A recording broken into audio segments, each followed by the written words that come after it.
সূর্যকুমারের হাসি ঠাট্টা যেন মুখের উপরে ছুঁড়ে মারলেন সঞ্জু স্যামসন। ফাইনালে অধিনায়কের ডাকের দিনে দলের হয়ে সর্বোচ্চ 89 রানের এক মহাকাব্যিক ইনিংস এই ব্যাটারের ব্যাট থেকে, আর যাতে ভর করে আকাশ সমান পুঁজি পায় ভারত। প্রতিভা, যোগ্যতা সবকিছু থাকার পরেও জাতীয় দলের জন্য ছেলেটা বরাবরই উপেক্ষিত। আইপিএলে এত ভালো করার পরেও শুনতে হতো উপহাস, জাতীয় দলে কার জায়গায় খেলবেন তিনি। স্যামসন জানান দিলেন তিনি দলে জায়গা পাওয়ার যোগ্যতা রাখেন। 11 বছর যাবৎ টি-20 অভিষেক, তবে ম্যাচ সংখ্যা 60-এর ঘরে। একটা ম্যাচ সুযোগ পেতে তাকে তাকিয়ে থাকতে হয়েছে চাতকের মতো। তবে বিপদের দিনে ত্রাণকর্তার ভূমিকায় ডাক পড়ে এই উইকেট কিপারের।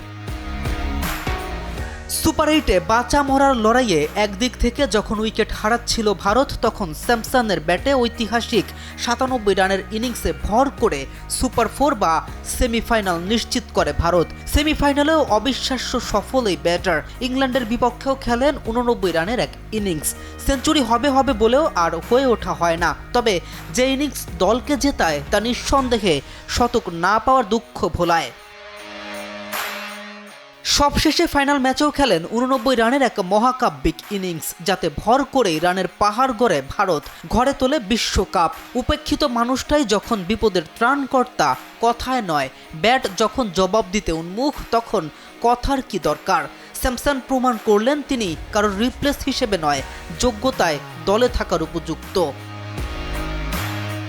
কেএম রাফিন, নিউজ 24।